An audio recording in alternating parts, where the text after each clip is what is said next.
and welcome back to another journey into our deep human past. Today, we are traveling to a time before countries, before kings, before modern life, to when the first cities were born. And this story isn't just history, it's the story of how you and I came to live the way we live today. Imagine this. You wake up in a small group of hunter-gatherers. The world around you is wild. Forests, rivers, animals, danger everywhere. You keep moving. Every few days, you pack up and follow food. No permanent homes, no stores, no leaders, no streets. For 2 million years, this was humanity. But then, something changed. Around 12,000 years ago, humans discovered something that completely transformed the world. We could plant food instead of chasing it, wheat in the Middle East, rice in China, corn in the Americas. This wasn't just a new skill, it was a revolution. Suddenly, people didn't have to move constantly. They could stay, build shelters, raise animals. Villages appeared, population grew, and for the first time, home was a place. This is where our journey toward cities begins. Why farming changed minds. When people settle, they build storage, more food, more food, more people, specialization, not everyone farms, new jobs, trades, craftsmanship, leadership, new ideas, technology, culture, society. Human life became more complex. And complexity needs organization. Villages turned into towns. Towns demanded rules, cooperation, planning. Humans weren't just living, they were building. Soon, settlements started exchanging goods. Salt from mountains, fish from rivers, tools from craftsmen, wool from shepherds. Trade created relationships between distant groups. Paths turned into trade routes. Markets turned into centers of life. Where trade is strong, people gather. Where people gather, cities rise. So who built the first city? Researchers debate, but the earliest examples include Eridu, around 5400 BCE, southern Iraq, first temples, organized worship specialists like potters and priests, Çatalhöyük, around 7500 BCE, Turkey dense housing, art, and religion everywhere, but no real streets or public government, Jericho, around 9000 BCE, the oldest fortified settlement, 8-meter stone tower, large protective walls. These were not yet full cities, but they were the foundation. Humanity wanted more, bigger, stronger, more connected. The social transformation. When people live close, new challenges appear. Who controls food? Who owns land? Who solves disputes? Who protects the community? This gave rise to leaders' rules, government organized religion, defense forces. Society needed structure, and structure created power. Power brought inequality. For the first time in human history, some had more, some had less. This was both the best and worst of civilization beginning to form. Urban planning is born in growing towns. Pathways turned into streets. Houses formed neighborhoods. Public spaces appeared. Temples, markets, storage centers. Cities were not accidents. They were designed. The dream of a better life drew more people in. Growth turned into explosion. Why cities changed everything. Let's pause and think. Without cities, no writing, no governments, no schools, no industry, no technology, no modern life. The city is the engine of innovation. Every major leap in human progress happened faster when people lived together, shared ideas, and competed to improve. By 5000 to 4000 BCE, the world looked different. Villages, towns, massive urban centers. The first true cities were coming, places where tens of thousands lived, with systems and leadership and identity. A city was no longer just a place. It was a community, a power, a civilization. Cities, they don't just appear overnight. They evolve, slowly, through trial and error. But once they rise, humanity transforms forever. Welcome back. I'm continuing the story of how we built the very first cities, and how those cities reshaped everything we know today, from writing to trade to power to the very structure of society. So let's travel now, around 6,000 years into the past, to a place historians call the cradle of civilization. Uruk, the world's first true city. We are now in Mesopotamia, modern-day Iraq, between the Tigris and Euphrates rivers. This land was a gift. Water plus fertile soil equals endless crops. And food? That means people. More people arrow bigger villages. until one settlement outgrew all others, Uruk. By around 4000 to 3000 BCE, Uruk wasn't a village anymore. It was a metropolis. Imagine this. Over 50,000 people living together, huge buildings rising from mud bricks, massive temples, ziggurats dominating the skyline, organized streets, skilled laborers, carpenters, potters, metal workers, regular trade with distant lands. Uruk was humanity's first fully evolved city, but cities need rules, leadership, record-keeping, and here our world changed forever. Uruk's priests and officials faced a big problem. Who owes us grain? Who paid taxes? Who delivered goods? Trading had grown too complex to rely on memory, so they invented a system, not for poetry, not for storytelling, but to manage the city. The earliest writing, cuneiform, began as clay tokens, then clay tablets, marks pressed with a reed stylus. It was accounting, a city invention. Think about that for a second.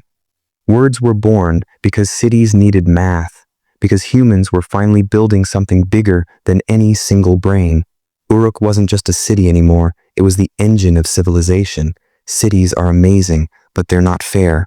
Uruk created the first social hierarchy.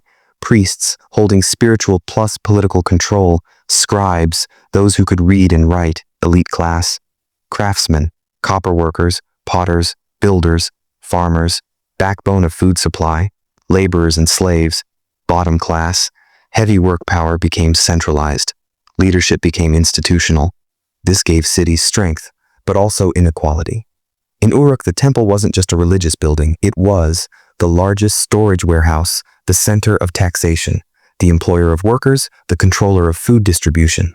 So religion plus economy plus politics all merged into a single system. That system shaped every city that followed. Trading networks expand cities always want more. More wood, more metal, more exotic goods, more land. So Uruk built the world's first long-distance trade routes. By river, by caravan, by sea, from Anatolia to Arabia, goods were exchanged. Lapis lazuli, copper, timber, grain, textiles, pottery, trade connected cultures. Ideas spread. Human progress accelerated. Now, let's leave Mesopotamia and follow the river east. Mohenjo-Daro, city of amazing planning. The Indus Valley civilization was different, smarter in many ways. Around 2500 BCE, cities like Mohenjo-Daro, Harappa, Dholavira emerged with incredible engineering. Picture this: perfect street grids, standardized brick sizes, public bath complexes, multi-story houses, advanced underground drainage system, yes, the world's first sewage system. While Europe was still living in scattered tribes, Indus cities were already solving sanitation and public health. Even the smallest home had access to drainage. This civilization valued community well-being. Their cities weren't chaotic like many others. They were organized, planned, professional, the mystery of Indus society. Here's the interesting part. Unlike Uruk, we don't see giant palaces or grand temples. So, there may not have been a single powerful king or a dominating religious class. Their writing system remains undeciphered, so we still don't fully know how they governed, who led, why they disappeared. Mohenjo-Daro remains one of the great mysteries of history. Advanced, peaceful, and suddenly gone. Maybe climate change, maybe shifting rivers, maybe disease. But when Mohenjo-Daro fell, urban life moved west again, to the Nile. Egypt chose a different path. Where Uruk used temples, Egypt used monuments. The first true Egyptian city was Memphis, founded around 3100 BCE after Upper and Lower Egypt united. Here, a powerful pharaoh ruled as a god on earth. Not a leader chosen by the people, not a representative of religion, but divine authority. The pyramids, they weren't just tombs, they were propaganda, proof of power, urban planning anchor. A pyramid was a city project. Organized labor, engineers, architects, logisticians, stoneworkers, farmers during flood season. The result, one of the largest human projects ever built, without wheels for heavy lifting, iron tools, animals, moving stones, only people. Geometry, organization. Cities gave rulers power. Rulers gave cities ambition, food, labor, and urban growth. Cities depend on surplus food. Farmers grow more than they need. City workers can exist. But this required irrigation, harvest, protection, granaries, mass storage, distribution systems. Cities became resource hubs, labor machines, innovation factories. Urban life began to move faster than nature, and humanity loved it. Cities don't just build buildings, they build culture. Uruk created the earliest literature, the Epic of Gilgamesh. The first hero story. Egypt built iconic art styles recognizable even today. Indus created signature seals, still found across borders. People finally had jobs beyond survival, collective identity, shared beliefs, public art, and music. Humanity wasn't just surviving anymore, we were expressing. The big shift. For millions of years, humans lived in small roaming groups. Now, thousands living side by side, sharing responsibilities, solving problems together, learning from one another. Our brains didn't evolve, our environment did. Cities forced innovation. Writing, law, architecture, mathematics, astronomy, job specialization.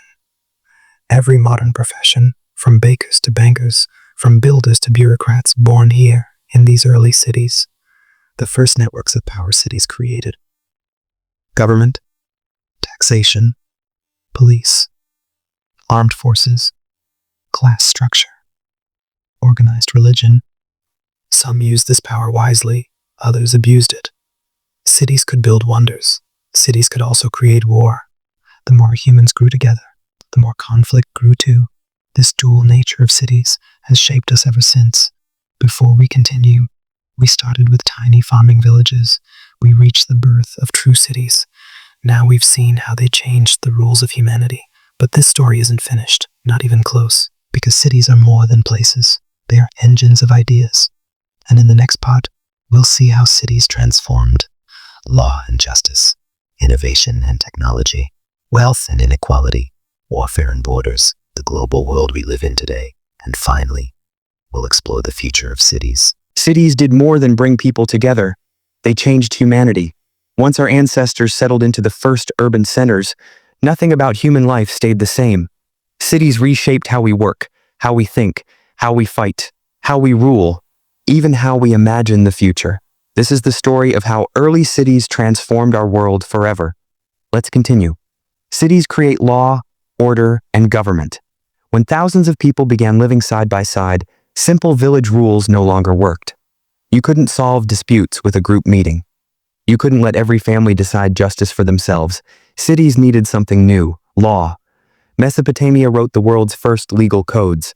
The Code of Hammurabi is the most famous, but long before him, cities used courts, judges, contracts, taxes, written records. Law kept the city alive.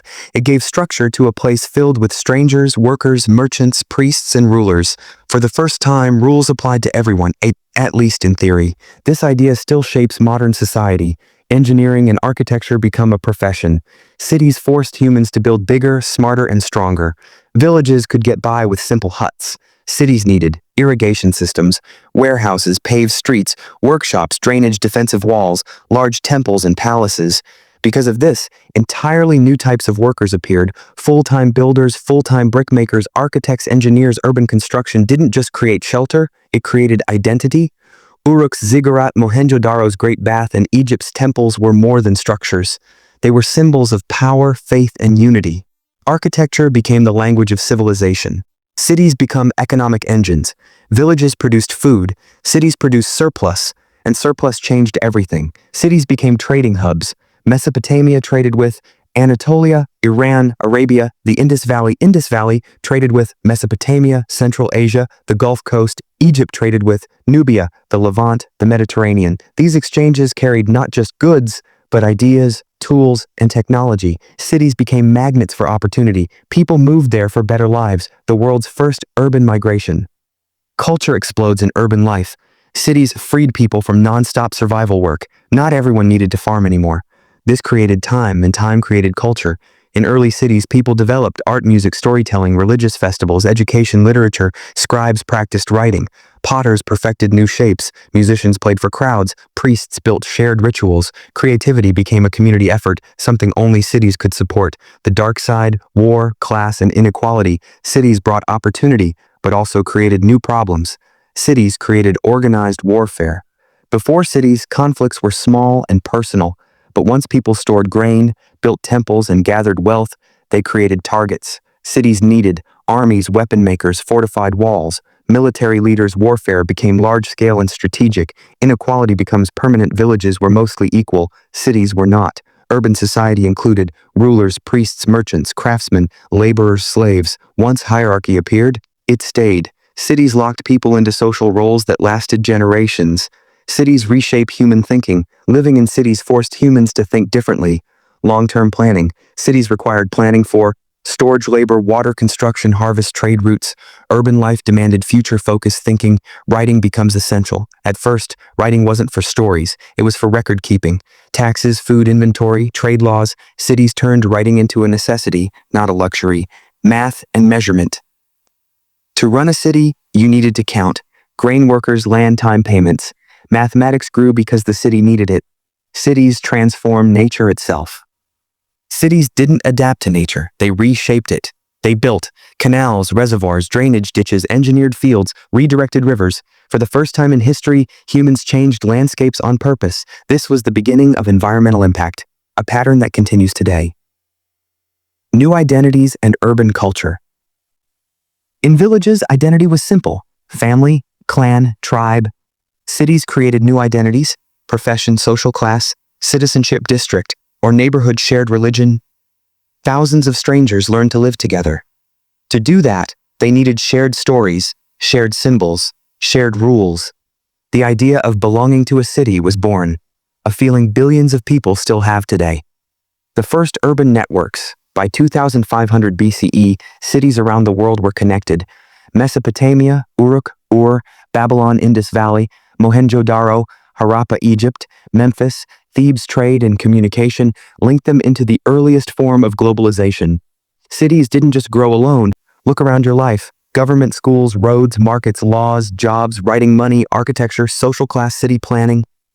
All of it began in the first cities. Urban life created the foundations of the modern world. Everything from smartphones to skyscrapers, from political systems to trade networks, from culture to conflict, all trace back to those early urban experiments. When humans built the first cities, they changed the direction of history. Cities concentrate creativity, innovation, conflict, culture, opportunity. Today, more than half of humanity lives in cities, and that number keeps rising.